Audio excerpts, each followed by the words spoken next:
My name is Michael. I'm 68 years old. And on March 9th, 2026, I died in my kitchen for 17 minutes. What I'm about to tell you is not a dream. It's not a hallucination. It's not the confused ramblings of an old man who's lost his grip on reality. What I'm about to tell you actually happened to me. And it has shaken me to the very foundation of everything I thought I understood about life, death, judgment, and eternity. I spent 42 years as a high school history teacher. I raised 3 children, and I buried my wife of 39 years. I've lived a quiet, ordinary life. I'm just Michael, a retired teacher from Oregon who had a massive heart attack while making coffee. But during those 17 minutes, when my heart wasn't beating and my lungs weren't breathing, I went somewhere. I saw something. I was shown someone, and that someone gave me a message that I cannot keep to myself, no matter how much easier my remaining years would be if I just stayed silent. Because I saw Ali Khamenei, a man whose face you've seen on news broadcasts, whose decisions have shaped global events, whose name is known across the world, and I saw him in hell, and he spoke to me. He told me what he wanted the world to know.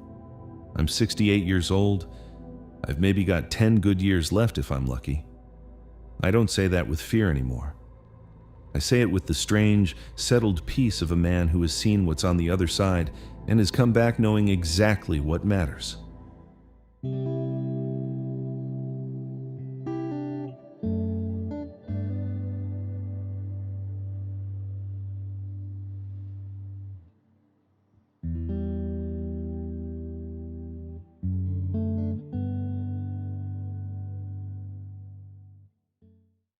March 9th, 2026 started like any other Monday morning.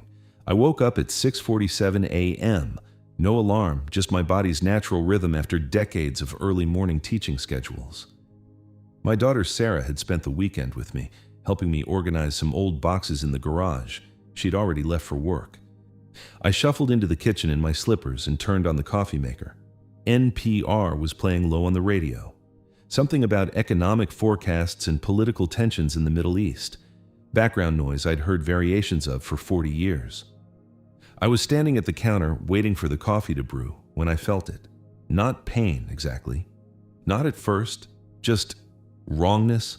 A heaviness in my chest that spread down my left arm. A pulling sensation, like something was reaching into my rib cage and squeezing. I gripped the counter, tried to call out. My voice came out as barely a whisper. The edges of my vision started to darken. I remember thinking, with strange clarity, this is it. This is a heart attack. I'm having a heart attack. I tried to reach for my phone on the counter. My hand knocked it to the floor instead. I heard it clatter, felt my knees buckle. And then, nothing. No pain, no sensation, just darkness. But not unconsciousness, not sleep. It was more like waiting. Suspended, aware but not embodied. I learned later that Sarah had forgotten her laptop and came back to the house about 20 minutes after she'd left. She found me collapsed on the kitchen floor, unresponsive, turning blue. She called 911, started CPR, something she'd learned in a workplace safety course and never imagined she'd actually use. The paramedics arrived within 8 minutes. By the time they got me stabilized and into the ambulance, my heart had been stopped for 17 minutes. 17 minutes without a pulse, without oxygen circulating to my brain. The ER doctor told Sarah later, "Your father shouldn't be alive, and if he is alive, he should have severe brain damage. 17 minutes is... We don't see people come back from that intact." But I did come back, completely intact. More intact in some ways than I'd ever been. Because during those 17 minutes, I wasn't unconscious in my kitchen. I was somewhere else entirely. The first thing I became aware of was light, not harsh fluorescent hospital light, not sunlight. This was different, warm, deep, golden, and somehow alive. It didn't come from a source. It simply existed, the way air exists. And I was standing in it. Not my physical body. I had no body. But I was present, aware, more conscious, more alert than I'd ever been in 68 years of living. Then I saw Ali Khamenei. I need you to understand. I'm not a particularly religious man. I was raised Methodist, went to church as a kid, stopped going in my 20s, went back occasionally for Christmas and Easter. I believed in God the way most Americans believe in God, vaguely, culturally, without much depth. But the moment I saw Ali Khamenei standing in that light, every cell of my being, or whatever I was without a body, knew exactly who he was. Jesus. He didn't speak the way you and I speak. His words came as knowing, direct understanding planted in my consciousness. He said, "Michael, I'm going to show you something. You need to see this, and when you return, you will speak." I didn't question it. I couldn't. In his presence, questions dissolved into trust.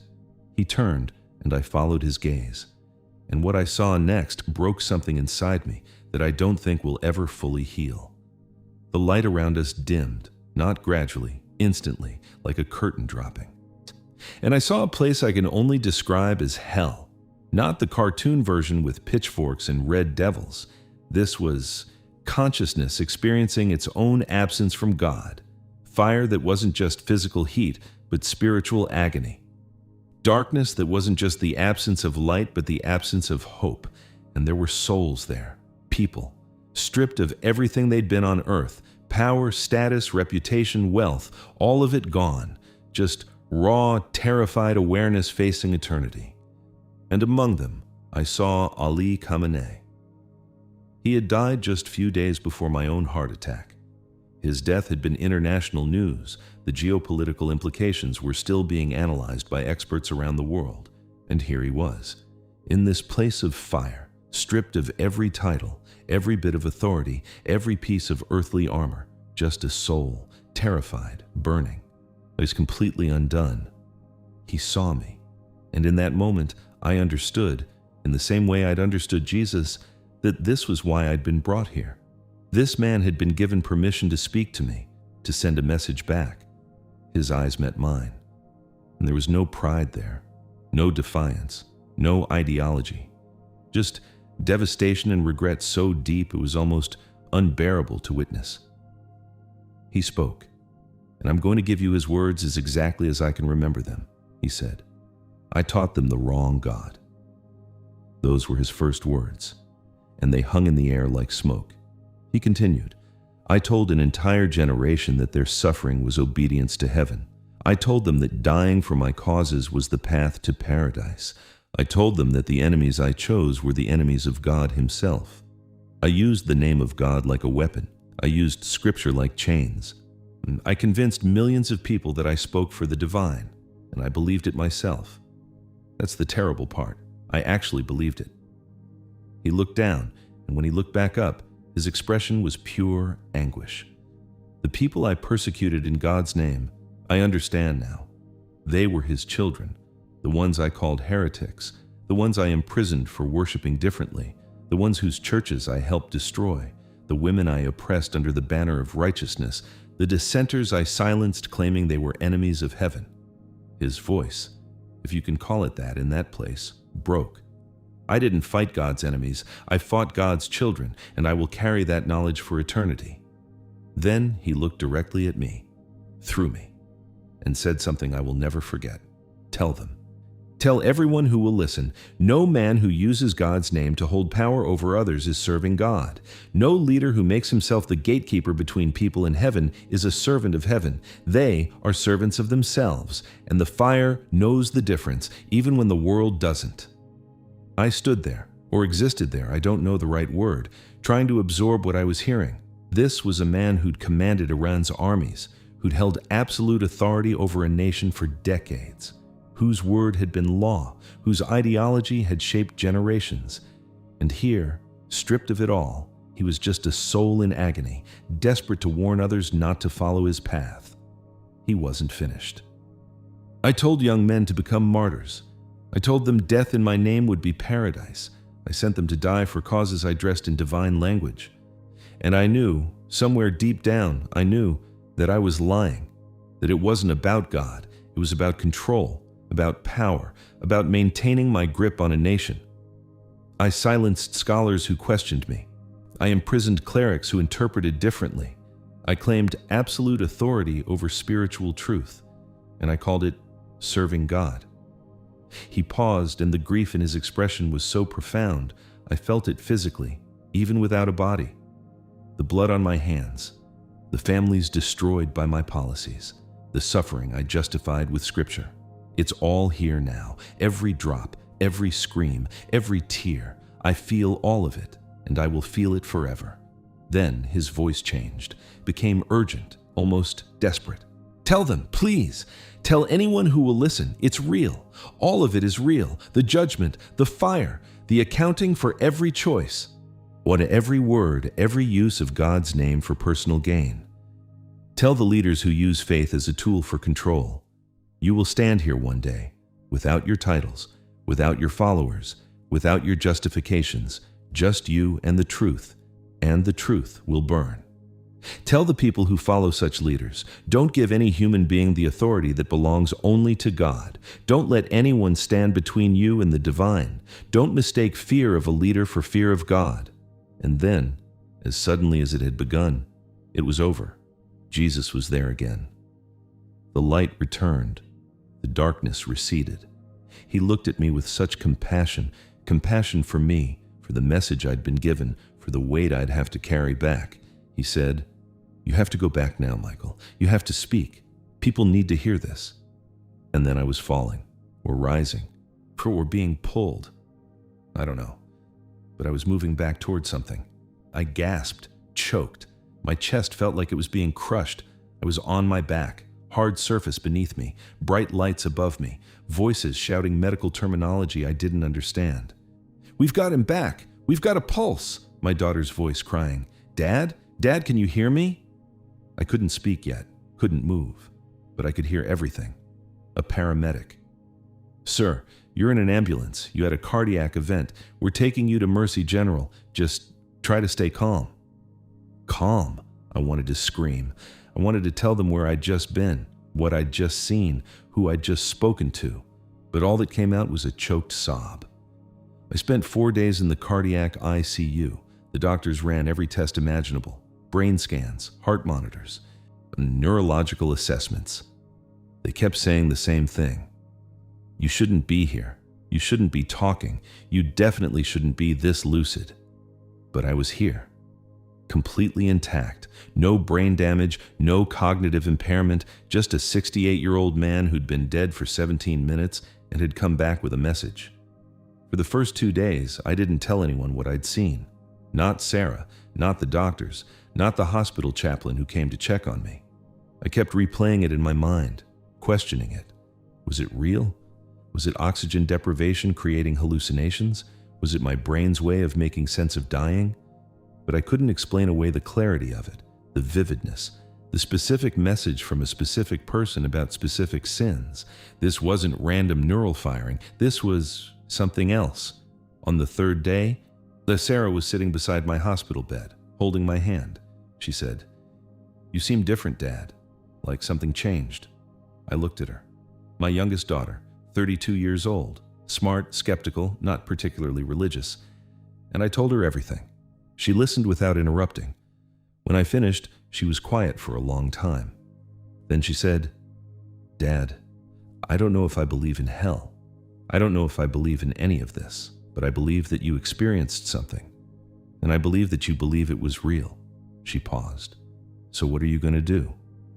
And that's when I knew I had to speak, not because I wanted to, not because I thought it would be easy or comfortable, but because I'd been told to. And because if there's even a chance, even the smallest possibility, that what I experienced was real, then staying silent would be the greatest cowardice of my life. I'm telling you this story now because I believe it matters, not just politically, not just theologically, but personally, for every single person listening. Here's what I learned from standing in that light and looking into that darkness. Every single one of us, regardless of nationality, religion, status, or power, will stand somewhere after this life ends. We will be stripped of our titles, our bank accounts, our social media followers, our reputations, our accomplishments, our excuses. Every wall we built between ourselves and accountability will come down. The man I saw in that fire didn't go there because of his nationality or his ethnicity or his culture. He went there because of what he chose to do with power, because of what he did with God's name. You see, because of the harm he caused while claiming divine authority. There is a special kind of evil in using the name of God to dominate, control, oppress, or harm people. Whether you're a political leader, a religious leader, a parent, a boss, or anyone with any kind of authority, if you're using God's will as justification for your own hunger for power, you are committing the sin that damns. God's name is not a weapon. Scripture is not a tool for control. Divine authority cannot be claimed by human beings to justify human cruelty. This is the most important part. If you're still breathing, if your heart is still beating, there is still time to choose differently. Still time to stop using God as a shield for your own agenda. And still time to stop following leaders who claim to speak for God while acting in opposition to everything God represents. Still time to lay down false authority and walk into genuine humility. Still time to choose mercy over power, truth over control, love over fear. The question isn't what will happen to world leaders or which political ideology is right. The question is, what are you doing with whatever power you have? However small, however limited, what are you doing with it? Are you using it to serve or to control? Are you pointing people toward God or toward yourself? Are you liberating or dominating? Because one day, and you don't know when, your heart will stop. Your breath will cease, and you will stand somewhere, and every choice you made with your power will be accounted for. I'm 68 years old now. I've been given a second chance that, medically speaking, I shouldn't have gotten. I don't know how much time I have left. Could be 10 years, could be 10 days. None of us know. But I know this. I will never be the same man I was before March 9th, 2026. I used to worry about so many things that seem trivial now. What people thought of me, whether I'd saved enough for retirement, whether I was respected in my community. All of that dissolved the moment I stood in that light, the moment I looked into that fire, the moment I heard a powerful man reduced to a pleading soul, desperate to warn others. Here's what matters. Choose truth. Choose mercy. Choose the God who liberates, not the version of God that humans invented to justify their own desire for control. Don't give any human being the spiritual authority that belongs only to the divine, not your pastor, not your political leader, not your parent, not anyone. No human speaks for God in a way that gives them power over your conscience, your choices, your direct relationship with the divine. The book of Revelation says, "And I saw the dead, small and great, stand before God, and the books were opened, and the dead were judged according to their works." Not according to what they claimed to be, not according to who followed them or feared them, not according to their titles or their declarations, according to their works, what they actually did, how they actually treated people, whether they actually served God or just used God's name to serve themselves. I'm not asking you to believe me. I'm not asking you to change your entire worldview based on one old man's story. I'm asking you to consider this. What if it's real? What if judgment is real? What if the accounting is real? How would you live differently if you knew, truly knew, that every choice matters, that every use of power will be weighed, that every claim to speak for God will be examined? There's still time for all of us to choose better, to love more genuinely, to serve more humbly, to release our grip on control and trust in genuine divine mercy. That mercy is real. I felt it when I stood in that light. It's abundant, it's overwhelming, it's available to everyone. But it requires honesty. It requires laying down our false claims to authority. It requires admitting where we've used God's name for our own purposes.